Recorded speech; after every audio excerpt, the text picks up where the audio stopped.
Okay, before we get started, what you have to do is go back to the beginning.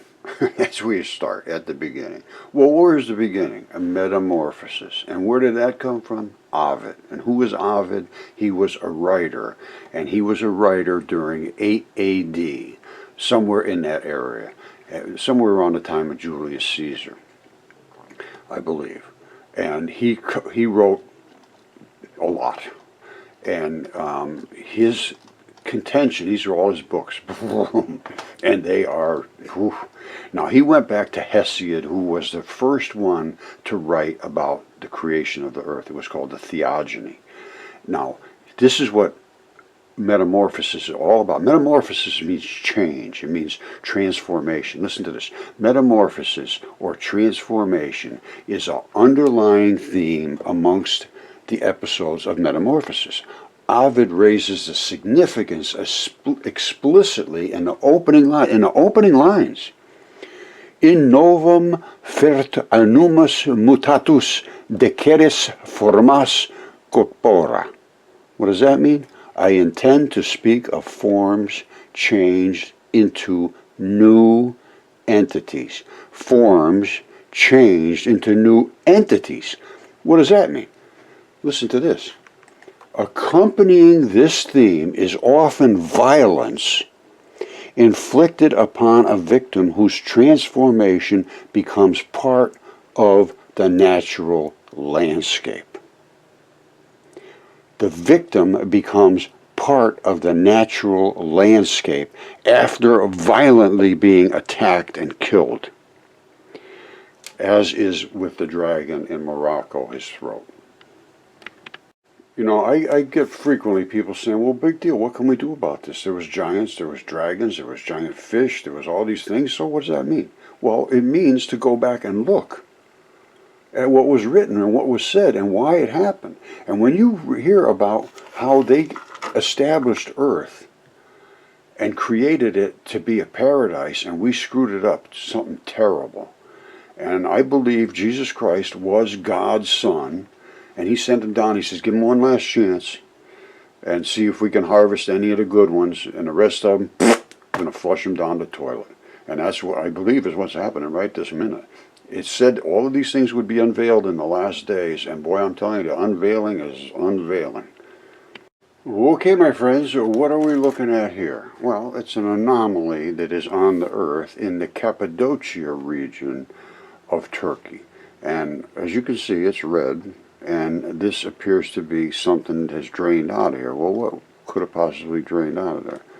Well, it looks to me like it was possibly blood. That's what red stuff is. So I don't know if they've looked at this and mined it or anything, but you can see it's a runoff and it just ran right out of there. Now, I am pretty familiar with body tissues and the different chemistry that the body creates. And this is no question, this is some form of a flow that has come out of this particular spot. Now, where are we located? Here, there's another one over here. This is something very similar sort of a situation. This is coming out of this area right in here, which also has some other anomalies that appear to have been some form of a bodily lesion. Basically, it's basically a lesion from, I believe, a gut. And again, we've got some other anomalies here. Where are we? This is near Derinkuyu. Or it was Derinkuyu. We're going to look it up in a second. But it is in Cappadocia. This whole region here is Cappadocia. And it's littered, literally littered with caves and people that were living there long ago. Now, I always say, look for these type of anomalies, these type of water patterns. Where do they come from? Where are they leaking out of? Where are they leaking into? Why is this chemistry so much different here and there? Well, I pretty much understand why the chemistry is different. It's because your digestive system is different. And this is nothing more than a digestive system. This was some gigantic creature. Now, we're going to go looking inside these caves and so forth in a minute. But whenever you see this kind of coloration, that's different chemistry. It's different basically transition metals that are in the waters. They call them aqueous solutions, metal complexes, and that's what's in there, and salts and so forth. So let's dig deep, because I'm telling you, I've made this assertion that the Earth is literally biology. Now, there's a lot to discuss about that, but I have found nothing that I can find, literally nothing, that did not start as biology. Now, we've made things into metals. Things get made into metals all by themselves as they decay and degrade, and different chemistry happens inside of the biology. Biology turns to stone. We know that for a fact. There's no question about that now. And sometimes it turns to spectacular stone, opals and all that kind of stuff. And I've shown all of the different things, and everybody's seen the fish and the dragon if you've been here long enough. There's the fish. There's the dragon. And there's his dragon-scaled tail here in the desert, leaking its blood and tissues out as it decays, and so does his head at the other end as it decays. All of its bodily tissues leak out. Now, these creatures were on top of the Earth, and I believe the Earth that's underneath these creatures was also alive. I cannot account for this. There is a lot of discussion here to do. But these were things that were written about in the past. There's actually Greek coins showing a dragon attacking a fish. What can I say about that? I don't know. I don't know. And I do know, though, that this dragon died as a result of his throat being slashed here in the desert. You see that? Well, it's in the desert now. At one time, this was all water. And that slash right there across his throat bled out in the desert. There's the red blood, and the black is the vein blood. And that's his throat. It runs all the way down from his dragon head to his little dragon tummy. And this is an avian creature. I've gone through the whole thing of the digestive system. It's got a cloaca. So these dragons were avian creatures. Now I cannot account for their existence other than to say they existed. They are now dead. And this area was at one time completely loaded. This was an ocean, apparently, a water body of some sort, and it drained right out there, created the Cape Verde Islands as all of the mud ran out. Plato describes it, and here was Atlantis right here. So if you want to go up here, I've shown this so many times, I'm not going to do it again. It's Atlantis. It's right outside of these straits, and they controlled this entrance to this ocean. That's why the Atlanteans were so rich. They controlled access to the straits, and then everything poured out around that straits when this battle occurred. It appears because they're laying on top of it, and the stuff ran over the top of the fish's back. Some of it, you see, some of this ran over the top. Some ran around, all of the other stuff ran around it and out. So my estimation is that this battle happened as this was draining over the top of Atlantis, and that possibly collapsed Atlantis. I don't know. These are things I don't have answers to. I can show you what exists. I cannot tell you how it exists. Just like nobody can tell me how everything started. There's no such thing as a Big Bang. I mean, maybe there was a Big Bang. I don't know. But that's certainly not what constructed these creatures. They just accidentally started appearing? No, absolutely not. I know everybody thinks this is crazy, but just stick with me here. Apollo speaks disparagingly to Cupid, who shoots 2 arrows in retaliation. The first arrow causes Apollo to fall in love. It's some kind of a charm. And the second arrow makes the object of his love, who is Daphne, to flee, to run from us, to get lost, buddy. Now, Apollo pursues Daphne, but she rejects him. Get out of here, you loser. Apollo pleads and persists, and Daphne cries out to her father for help. He responds by transforming her into a laurel tree. Not entirely deterred. Hey, I don't care if you're a tree. Apollo gropes the tree. At this point, oh my God, Jupiter catches sight of a young nymph, Io, and lust fills his heart. Io is a moon. Jupiter turns Io into a cow. But this move makes Juno even more suspicious. She asks Jupiter for Io as a present and sets many-eyed Argus to keep watch over the transformed Io. Upset by Io's great distress, Jupiter sends Mercury to kill Argus. Mercury succeeds, and Io is eventually transformed back into a nymph. She has a son by Jupiter, Ephegus. Analysis. From the first sentence of Metamorphosis, Ovid makes it clear that he is not writing a traditional epic. He states outright that his intention is to create something new. My mind carries me to speak of bodies changed into new forms. This is where it all goes through, where now they're trying to analyze Ovid and say, oh, well, he was just thinking this or thinking that. I don't believe that that's true. I believe Ovid was writing, not just fake stuff, but was writing what was he got from all of the ancient ones. He didn't make this stuff up himself. They started into turning this into sort of a fantasy that he made up. I don't believe that's the case. I believe these actually were things that were done by gods. We have no ability to think on this level at this moment. Right? The gods are as immoral as they are irrational. Ovid gets his narrative off to a dark start by introducing the theme of divine rape almost immediately. There's lust and there's this and there's that. We have a lot of thinking to do. There's people being turned into cows. It's very, very strange. All right, I am sorry, but this disturbs the hell out of me. Now listen to this. So, nothing was sacred anymore. Bloodshed, you kill your family, do anything.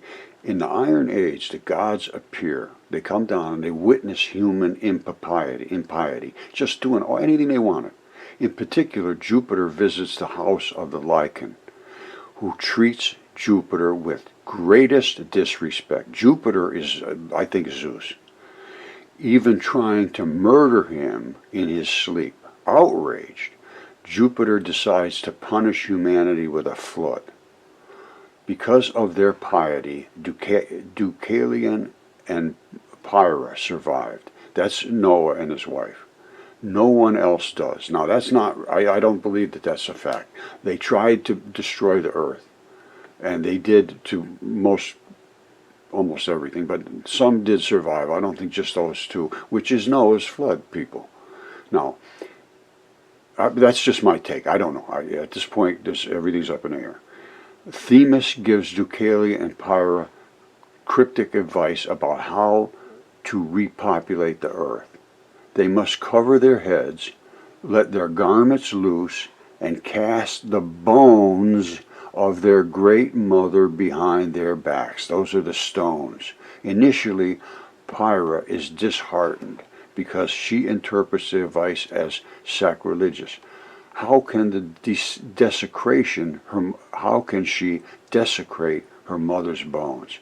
Deucalion has a different interpretation. He thinks Themis was referring not to their actual mother, but to the earth.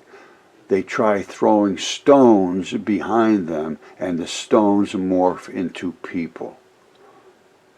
I'm telling you, and I believe that that's probably what happened. I'm going with these stories now because they make more sense than anything else. And God had all these abilities to do all these kind of things. We thought it's just a nonsense, absolute nonsense. You say these things in college, any university, they'll fail you for being an idiot because you believe what you see. And I'm seeing the things that I'm talking about right now. They did do metamorphosis. They transferred bodies into landscape. Now I showed you Ovid. Listen to this now. This is a summary of his works. This is called Spark Notes. And this is book 1 summary. Ovid begins the Metamorphoses by invoking the gods. He's deep into the gods. He asks them to inspire the work, which opens with the creation of the world and continues on to the present day, his present day, which was like 8 AD, somewhere around there, and is about the transformation of bodies. After this short prayer, Ovid describes the birth of the world. A creator separated earth from heaven. All right, this is all the biblical stuff too. The sea from the land, the lighter air from the heavier air. He then made beings to inhabit these new spaces. Gods and stars filled the heavens, fish the seas, beasts the land, and birds the air. Men were created to rule the world. And they should have done it correctly, and they didn't. 4 ages followed. The age of gold was the time of trust. Everybody trusted everybody. And that's how people get along, when they trust. You see what's going on now? Everybody hates everybody else. We can't let this country get ahead of us. We got to destroy their economy so that we can be better than them. It's a nightmare. Absolute disaster what we've done to everything. All right, let's just start over again. I'm sorry. It bothers me terribly. You can't imagine. When I watch the news, it makes me not feel good. All right.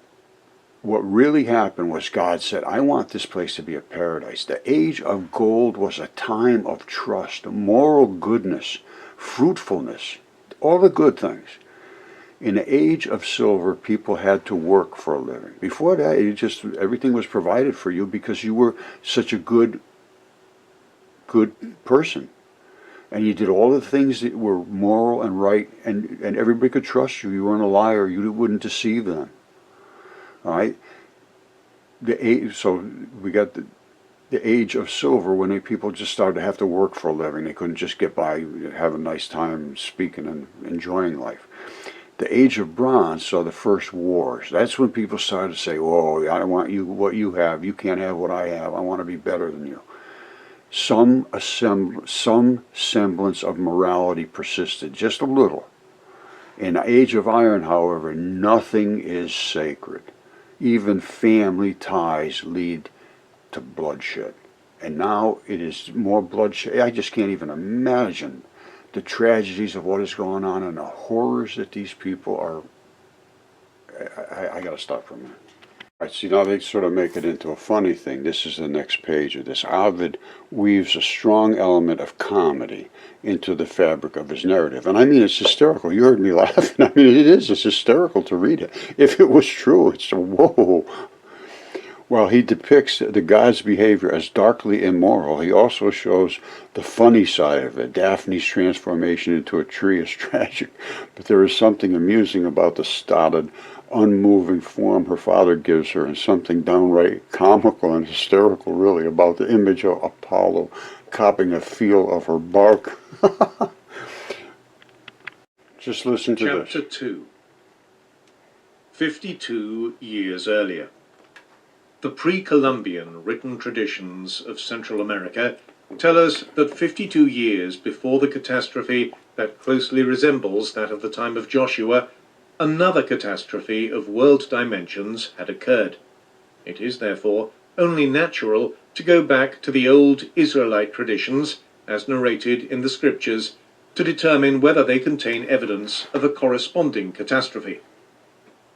The time of the wandering in the desert is given by the scriptures as 40 years. Then, for a number of years before the day of the disturbed movement of the earth, the protracted conquest of Palestine went on. It seems reasonable, therefore, to ask whether a date 52 years before this event would coincide with the time of the Exodus. Let me just explain to you. All the dates and all the events line up in literally everywhere in the world. They all recorded these catastrophes. And Velikovsky went back and did all this. It was 1950, was Worlds in Collision, and we almost got hit by what he claims was Venus. And it was so, for 7 days it approached Earth, and it's all in this. I'll put a link to this. I'll try to remember the Immanuel Velikovsky World in Collision audio book here. Now, for 7 days, Venus approached Earth, and he said it was born from the feared god Jupiter, like expelled to destroy the Earth. Because Jupiter was kind of upset about being tried to killed by, I guess it was Argus or somebody on Earth here. They just disrespected him terribly. And he said, oh, yeah, I'll tell you what, it's all over for you people. And that's what happened. And then I'm going with the fact that they want to try to save what they can from humanity. They probably put a lot of work into building this place. I don't know. I have no idea. All I can tell you is we screwed it up so bad, and now it's just disgusting what has happened to the Earth. We're killing the Earth. If it was a living body, we're absolutely killing it. Fracking and the drilling and doing all the things that we should be using the free energy. Anyway. That's a whole other subject. I'm sorry to get going in circles on these things, but it's upsetting that nobody really cares. This guy was destroyed for talking about it. Literally destroyed. His life was destroyed. This was on the bestseller list for 11 weeks in a row. It was top, #1. And the academics were so upset that they forced the publisher to pull the book off the shelves because they didn't like what he was saying. And if you ask anybody now, Immanuel Velikovsky does still say the guy was crazy, because that's what they're being told to say, because nobody wants to confront our true history, except here at Mudfossil University. We confront what is there. I'm a material scientist. I do not turn my eyes from something that I cannot explain.